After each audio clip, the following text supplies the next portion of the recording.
Rugby. Today was an interesting day of rugby. I actually got to watch 2.5 games today. The first game of the morning with Argentina versus Tonga. I did miss the second half. I had to do some work, but I did watch all the other games. And one seriously big upset today. Not really an upset. It's more. I'd say it was an upset compared to what we thought what was going to happen on the day. And Martin Bach, welcome Martin Bach and the Green Man. I'm wearing it as commiserations with Ireland. I know the feeling. I know the feeling of losing to Japan, especially at a World Cup. So I'm just going to give them a bit of love out there because maybe somebody needs to do it. So. But what I'm going to do is I'm just going to talk about the 3 games today. I'm not going to do them in any order. I'll probably do the Argentinian game first, then I'll do the South African game, and then maybe we'll just speak about we will speak about Japan versus Ireland. So first game of the day, I'm just going to put the things on the board here so we can have a look. I'll put my glasses on so I can see. Hey Mark, welcome. First game, like I said, I'm just going to speak about Argentina, then South Africa, then I'll speak about the Japan-Ireland game because I think there's going to be a hell of a lot to be said about that game. So let me get the other ones out of the way first. I watched the Argentinian-Tonga game. I watched the first half. I've got the stats here right here in front of me. I wasn't super impressed with the Argentinian win. I thought there should have been a yellow card for Lavanini. I honestly felt that was a shoulder charge. Barely had an arm around it. And barely. And I honestly thought that would be a penalty try, but I'm not the ref, so I can't really say anything about that. I watched the first half and I thought, geez, I think Argentina are going to run away with this, and it just didn't seem like I thought they were going to run away with it. I thought it was going to be a huge big score, and it just didn't happen. And it looks like Tonga came back in the second half. But I've got the stats here, and the shocking thing with the stats is because the penalty counts is pretty much the same. If I look at the run meters, I think it was only about 170 more run meters by Argentina. Possession, territory, more possession and territory for Argentina. Yeah, I agree with you there, Mark. But the biggest concern for me was the tackle percentage. If I look at Tonga tackle percentage of 95%. That is incredible. They only missed 7 tackles. Out of 129, they missed 7 tackles. That is absolutely impressive. That's the kind of figures that you need to get to. You need to be over 90% or at least 85% in the modern game. Argentina tackling at 73%. I'm sorry, they're going to come up against England, and England are just going to smash them if they play like that. I have to say that. If they're only going to have that kind of tackle percentage, England are going to absolutely smash them. And I just see a long day at the office there for Argentina if they play that way. But yeah, they got their victory. They got the victory they needed. I think they got a bonus point. Let me have a look here. 4 tries. So yeah, they got their bonus points. So they got their 5 points. So I think that's all they really needed to do. And yeah, so Argentina stay in the hunt for trying to get their position. I think it's a must-win game for them against England. I think they might be playing them next. I'm not 100% sure. I do have the whole list here in front of me. But yeah, it's obviously Tonga out of the competition. They can't really make the playoffs at all. I don't know if they're even going to make 3rd spot to obviously qualify for next year's World Cup. But we'll see. We will have to see how that happens. I'm going to go across to the South African game. Yeah, I don't understand Sorry, I'm going to talk about it a little bit more. I don't understand why they wouldn't start Sanchez and Creevy. Even though I thought the hooker that did play for Argentina was exceptional, got the hat trick. But yeah, I don't know. It was just I just didn't like without Sanchez there. They just don't seem like the same kind of side. Even though Sanchez can also have some really iffy days.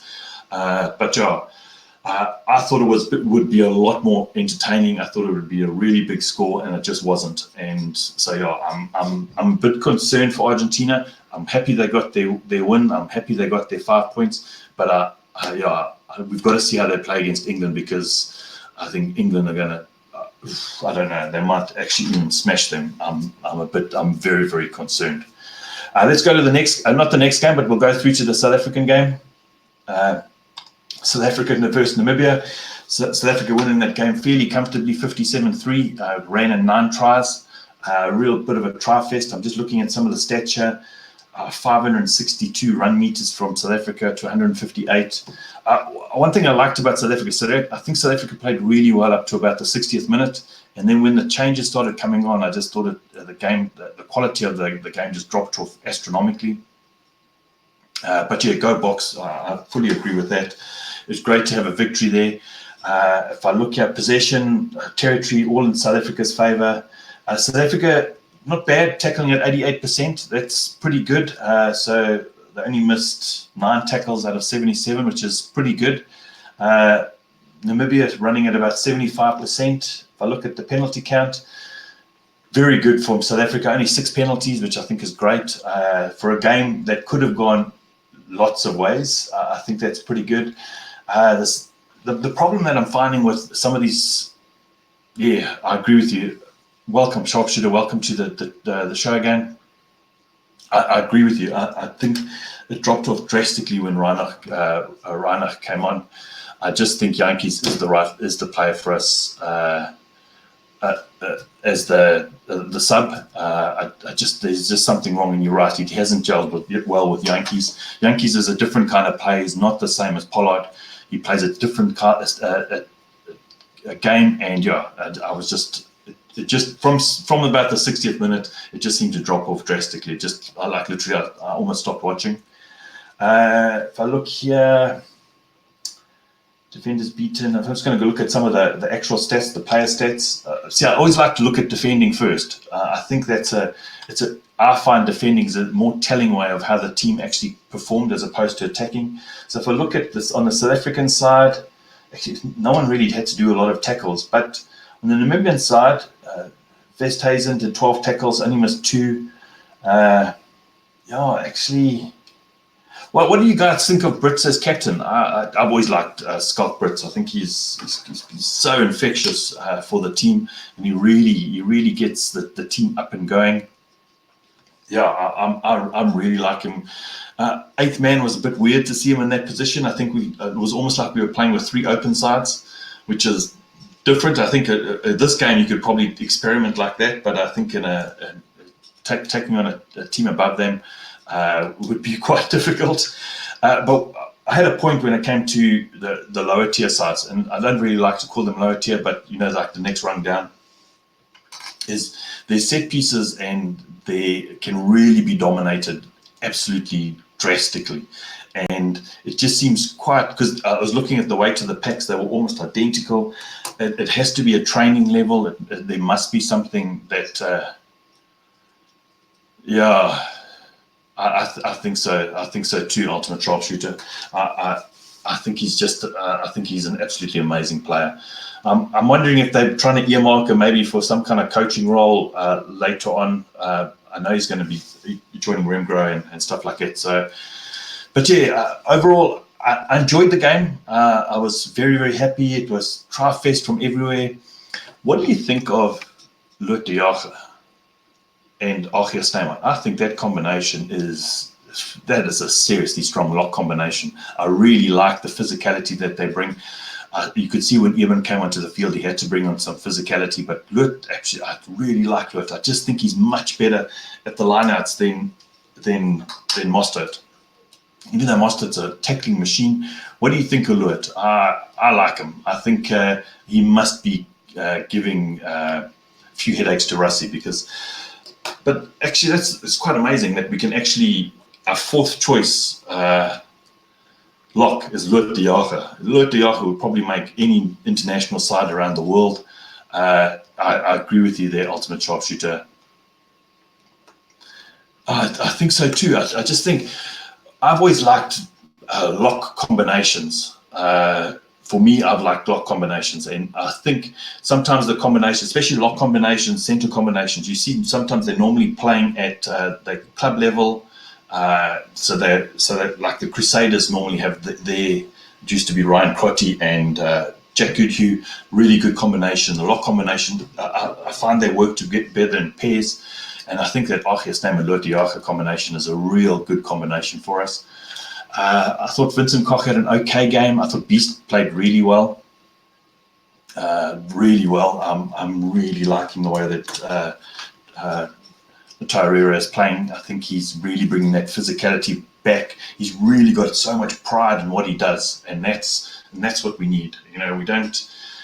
We've got all the flash players. I think Stephen Kitsov's got that impact, but I just think he's a gentleman, and he deserves his spot in the Springbok squad. And yeah, it was always nice. It was really nice. Wherever he plays in the world, you just hear beast, beast, beast. Coming through to the back line, I agree with you there, ultimate sharpshooter. I think so too. I'm not 100% sure if Russie's going to choose Bongi over Marks, but he has to be knocking on that door. And for me, like last year, he played 13 of the 14 games. I think that's what was told. I think that's what they said. And I agree with you there 100%. I just think both of them bring something a little bit different dynamic-wise. But yeah, his physicality has improved. He's got that right kind of like get under your skin kind of number two. That's really nice. I'm talking quite. It was let's be honest, it was a game that was predetermined. We knew we were going to win. I said before going into this game, if we don't win by 40 points, it would be it wouldn't have been a successful game. We won comfortably by 54 points, which is great.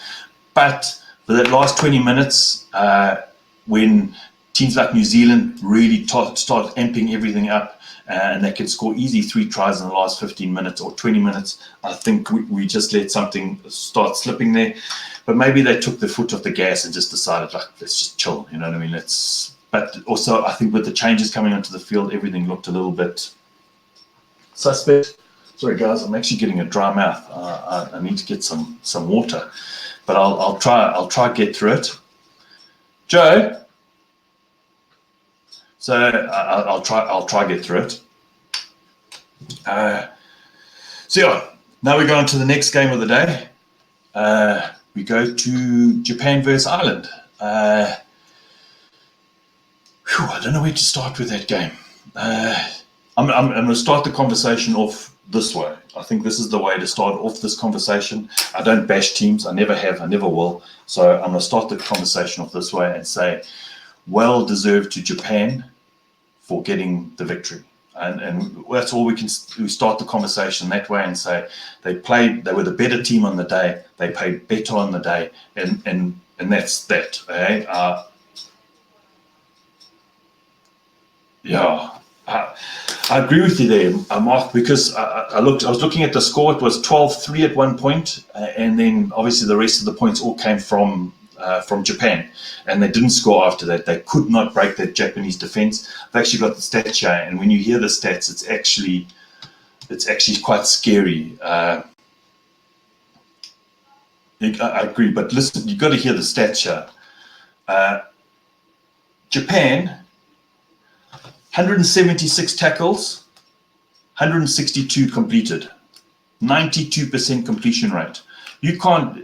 Let's be honest, no team, you're going to battle to get through when a team's tackling at 92%. And the scariest thing is that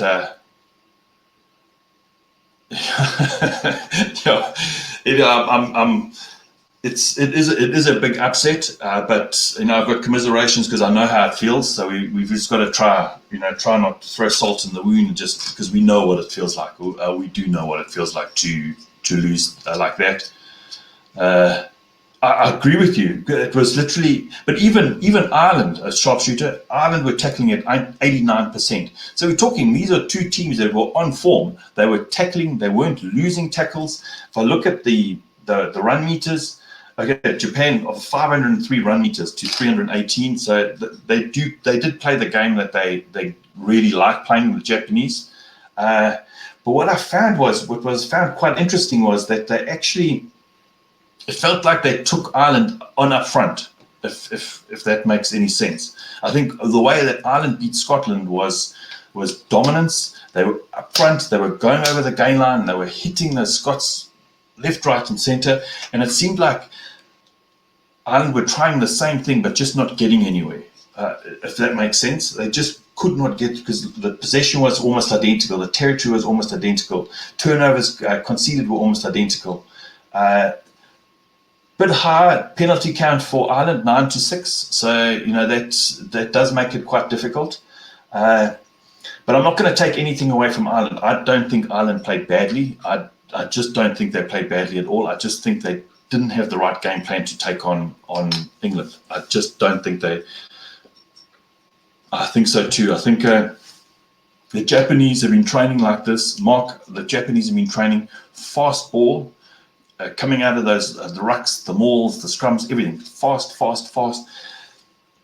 And it's difficult, and the only way that you can combat that is to slow down the ball. And it just didn't seem like Ireland were able to slow down the ball, and that was what was a little bit frustrating. Now, if I look at some of the player stats, I'm going to say this: James Ryan, for me, is still a god amongst men. I think he's an absolutely exceptional player, and by far the best Irish player on the field today. I have to say that James Ryan, by far the best Irish player. Let's go look at some of the player stats. But I'm going to talk. Let's talk defence first. Okay. Now, a lot of people give Josh van der Fleer, CJ Stander, they give them a lot of stick.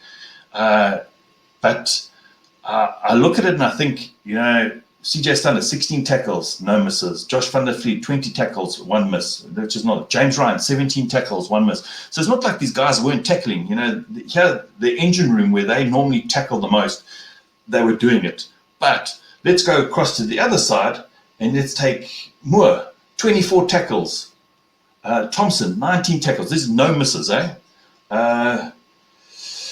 Labuskakny, 16 tackles, 2 misses, obviously. That was a little bit bad, but yeah, you're talking the Japanese defended like their life depended on it. And it was a completely different game to when they beat South Africa. Let's be honest, when they beat South Africa, they just kept on piling the pressure, kicking for the corner, going for the driving maul, and doing it.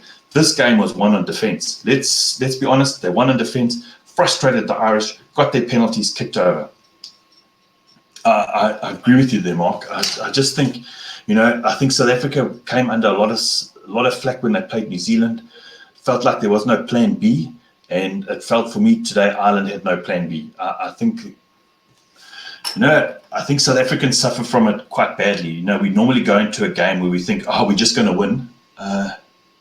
Agreed. I agree with you, Sharpshooter. I don't think they played that badly. What do you think? I've been thinking about this for a while. The reason why I like Six Nations rugby, sorry, I'm going off on a complete tangent here. The reason why I like Six Nations rugby is there's no home and away. You play a team once, and you either play them at their home or you play them at your home, and that's it. And it depends on the draw. And I've been thinking the one thing that makes the Rugby Championship a little bit stale is we have a home and away. So it's almost like a very predictable kind of scenario. We always know we're going to play them away, and we always know we're going to play them at home. We play our 6 games. We have a winner. It's normally New Zealand. We all fight for second spot, and we don't want the wooden spoon. That's generally how the Rugby Championship goes. It would be seriously nice, because I think that Japan has actually proven themselves that they can compete at the highest level. They can. Yeah, I agree with you. Plan B is to do Plan A better. That does sound quite strange, Mark. I just think it just didn't seem like there was a big changeover from this first half to the second half. So it's almost like there was no changeover at that point. But coming back to this Rugby Championship, adding Japan, and it's pretty difficult because Fiji had that bad game. But at one point I was thinking Japan and Fiji joining. It would create that same kind of Six Nations where you don't know if you're going to play them there, you're going to play them here, and it's just one round done. And I've been thinking about that for a bit, and I think Japan would be a great addition to the Rugby Championship. I really do think they would be. They compete at the highest level. They have a great local competition. And I think they deserve to be in the talking, because they have beaten South Africa, they have beaten Ireland. So always lose to Australia away and vice versa. I agree with you. I just think it just would make life so much better for the Rugby Championship. The reason why the Six Nations is so good is because it's all about the draw. It's all about where you play. You may only play 2 of your games at home or 3 of your games at home and the rest all away. The problem with the Pacific Monorock, the problem with the Pacific combined team is it's quite difficult. You can imagine how hard it is to try to get our unions to work together. So you imagine you've got Tonga, Samoa. You actually have to have one of them that's really good, and maybe they feed off it. So it'd be like a Fiji or something like that. So Fiji are the ones that have it, maybe because they've got they could obviously have the biggest money and stuff like that. But I just think it's time, because I was thinking about that for a while, having a combined team, but it's just difficult, who makes the money, who doesn't make the money. So you actually have to have one team that's really good. And the only team for me so far that can actually do it is Japan. They pushed New Zealand when they played them. They didn't win, but they pushed them all the way to the end. And now they've had 2 great victories over Tier 1 nations, and they must be knocking on the door. Because I was looking at the world rankings, I think Japan have gone up to 8th spot. That's incredible, and that's way ahead of France. I think it's ahead of France. Maybe it's not ahead of France. I could be wrong, but I know it's ahead of Argentina. I know it's ahead of quite a few places.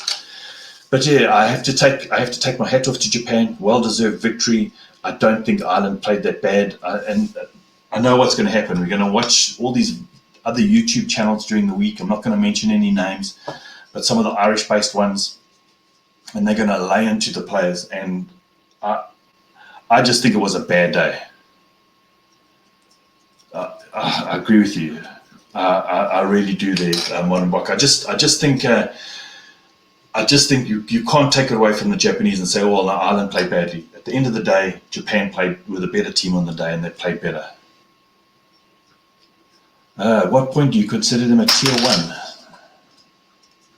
That's an interesting question. I think that's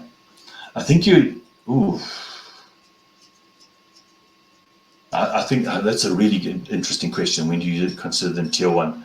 I think you consider a team Tier 1 is when they've got the systems in place, or the structures in place, and they have a healthy domestic competition. So they've got the pool of players. They've probably got the feeder system from the schools, because most of the Tier 1 nations have that feeder system. So it's well managed at that level. And then they've actually started beating other Tier 1 nations, and consistently, or coming really close. Let's be honest. I'm just trying to think. Maybe from position 8. But I've always thought the top 12 teams in the world on any given day could beat any of the other teams, except maybe, well, it's hard to beat. The reason why I think it's hard to beat New Zealand is because I think it's in your head. I don't mean it like in a derogatory way towards New Zealand. I think it's a real mental hurdle to get over beating the All Blacks. It's a real big mental hurdle. I was thinking about that today, because a lot of people have been talking about what's going to happen in the quarterfinals. South Africa are going to face Ireland. New Zealand are going to have the easier road, but with what Japan did today, it could throw everything up in the air. And it just goes to show that you shouldn't get ahead of yourself. You should just start dealing with the games that are in front of you. We just need to focus on Italy, and that's it. Don't think about the next game. Don't think about Canada. Don't think about the quarters. Let's just take care of Italy and move on. And so those were the games today. I think there were a lot to talk about, a lot to digest. I think there's going to be a lot more talk about the Japan-Ireland game, more than what we think. A lot of pundits out there are going to be chatting about it. A lot of the Irish pundits are going to probably be slaying into the team, who did badly, who did this. But I think that's completely unfair. It's completely unfair on Ireland. They were just literally outplayed by a team that was running it over 90% tackle completion. You're just not going to win against a team that's completing 92% of their tackles. It's just not going to happen. But yeah, I think I just think it's happened. They're top of their pool at the moment with 9 points. I'm looking here, 9 points. Then it's Ireland on 6. So Ireland are pretty much in a comfortable seat. Italy is still ahead of our pool. Then it's us, then New Zealand. England are definitely going to win their pool. The big game, obviously, Wales, Australia tomorrow. So I was thinking about it today because everyone's been up in arms about no team has ever won the World Cup by losing a pool match. So the only teams that are left are obviously New Zealand. They're the ones, the tier 1 nations I'm talking, the real contenders. The only one they left is New Zealand, England, Wales, Australia. So they're the only ones that left that are undefeated. And tomorrow, one of them will be gone. So there'll only be really 3 teams that can that are undefeated in the pool stages. And that would be, well, according to what my thing, I think Wales are going to win tomorrow. Yeah, that would be really sad, ultimate sharpshooter. But Scotland are that kind of team. You just never know. And when Scotland, when they did that thing at Twickenham, when they were so far behind, I think they were like 30 points behind, and they still drew that game. You realise what Scotland can bring to the table when they really are motivated to do it. But the way that Japan played today, I doubt Scotland would beat them. I really do. The way that Ireland completely dominated Scotland, and how Japan out-defended Ireland today. I think Scotland are in serious trouble here. I agree with you there, Mark. I see Japan, if they beat Scotland, looks like Japan will top that pool. And that's very impressive because I doubt, I think Japan have only got Samoa. They've obviously got Samoa left. So it's a bogey side. I wouldn't want to walk against Samoa and just say I'm just going to run all over them. But Japan they're on good track to maybe win this pool, and that would be absolutely. It would be the best for World Rugby. I think World Rugby would benefit from Japan winning it. A real non-traditional country actually making it out of the pool stages. That would just be absolutely phenomenal. But yeah, let's chat about. It is good for the box. It is good for the box. But let's just focus in on the next game. The next game is Italy, and we just leave it at that because I think we've come short against Italy before. Italy are probably targeting us for an upset. And looking at this World Cup, there's already been 2 upsets. And hey, let's not put it past us. There's still got a couple of weeks left, and there could be another upset. So let's hope it's not us again. But yeah, let's look at tomorrow's games. We've got Georgia versus Uruguay. Okay, now you're going to look at that and you're going to think, what the hell? Yeah. I think that they had to agree with you. I felt they needed to slow down that game. I know it's difficult for a team that likes to play that kind of way to keep the ball. Sometimes you've actually got to slow down the game and just say, relax. So yeah, tomorrow's game, you've got Georgia versus Uruguay. I put Uruguay to win by 6. What the hell? I had Uruguay on my side. I think they're going to find it pretty hard to go up against Georgia and take them on. But yeah, I've put, I agree it's a quick turnaround monobock, but hey, they're on my side. I've got to go with them and say, hey, go for it, boys. Yeah. New Zealand got into deep, So, yeah, I don't know what you guys think of the Georgia and Uruguay game tomorrow. I think the good money would probably be on Georgia to win that game. But, yeah, I'm going to go with the boys from down south and say, come on, Uruguay, show them off. 6 points. What the hell? Next game, we've got the big game of the day. I did do a preview yesterday of the 2 teams. I've put Wales to win by 4 points. I think it's going to be a close game. I just think they've very, very 2 different kinds of sides that play different styles. I just think, I know Australia traditionally have always had lots of victories against Wales. And Wales just could never get past Australia, but they did it in this last couple of games that they played at the end of the year. Wales did their first victory in a long time against Australia, and yeah, I just think Wales, even though Australia have improved, Mark, it's difficult. It's a tough one to call. A lot of people when I did the preview said that Wales were going to win, but and I think one person did say Australia was going to win. I just think Wales are going to be way too strong on the day and take them out drastically. Well, not 4 points is still, and it's not a lot, but I just don't know. It's a must-win game for both teams because let's be honest, the loser of that game is going to probably face England, and I'm sorry, I don't want to face England in the quarters. I think England are one of the strongest sides. I think so too. Ultimate sharpshooter. I think it's going to be a really ugly game. I don't think it's going to be pretty. I think a lot of sides are going to throw caution to the wind and say, you know what, we can actually knock out these big guys. I think that's the big thing. I just don't know. I just look at Wales and I think they're a stronger side, and I think they can take on Australia. But this World Cup has shown there's been quite a few upsets, and lots of things can happen. But I think that's going to be a cracking game. It might actually, for me, the Australia-Wales game may be down and dirty, and there may be a lot of dark arts going on in there in the scrum. But I'm hoping that it's super entertaining. That maybe Australia played super fast and wide.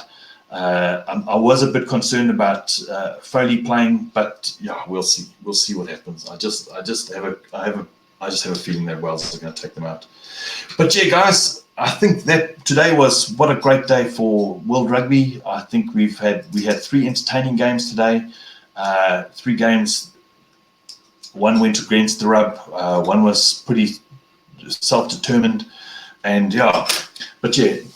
great day of rugby. I think we can't complain. I think this Rugby World Cup has probably been one of the better World Rugby World Cups in a long time. A lot more upsets, a lot closer games, a lot more permutations going into the quarterfinals, and there hasn't been a World Cup like that in so long. That it's actually, the other nice thing I have to say about Japan versus Ireland is I like the ref. I thought I'm not always a big fan, but I did like the reffing for that game. So the other thing I wanted to say is that sometimes players, refs, coaches, all that, we just got to remember that they're all colleagues. So they can't knock refs and stuff like that. They're colleagues in the same profession. They're in the same profession. They just do different parts of the same profession. So I can't wait for tomorrow as well. I think, and the other nice thing about this Rugby World Cup has been the stadiums. I think the full stadiums are absolutely amazing, and the Japanese crowd have really got behind all the teams, regardless of nationality. They've always had flags painted on their face, and I think that's what's made it the most entertaining Rugby World Cup in a hell of a long time. But listen, guys, that's my show. I didn't think I'd be talking for that long, but it seems like I can waffle on sometimes. Maybe I'm a waffler. I think my wife has said I'm a waffler.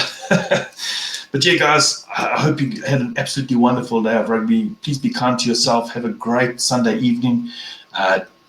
If you're Irish, please don't drink too much to get over the depression. And if you're Japan, exactly the same, to get over the happiness. But listen, guys, I hope you have an absolutely wonderful Sunday and really be kind to each other. Chat soon. Bye.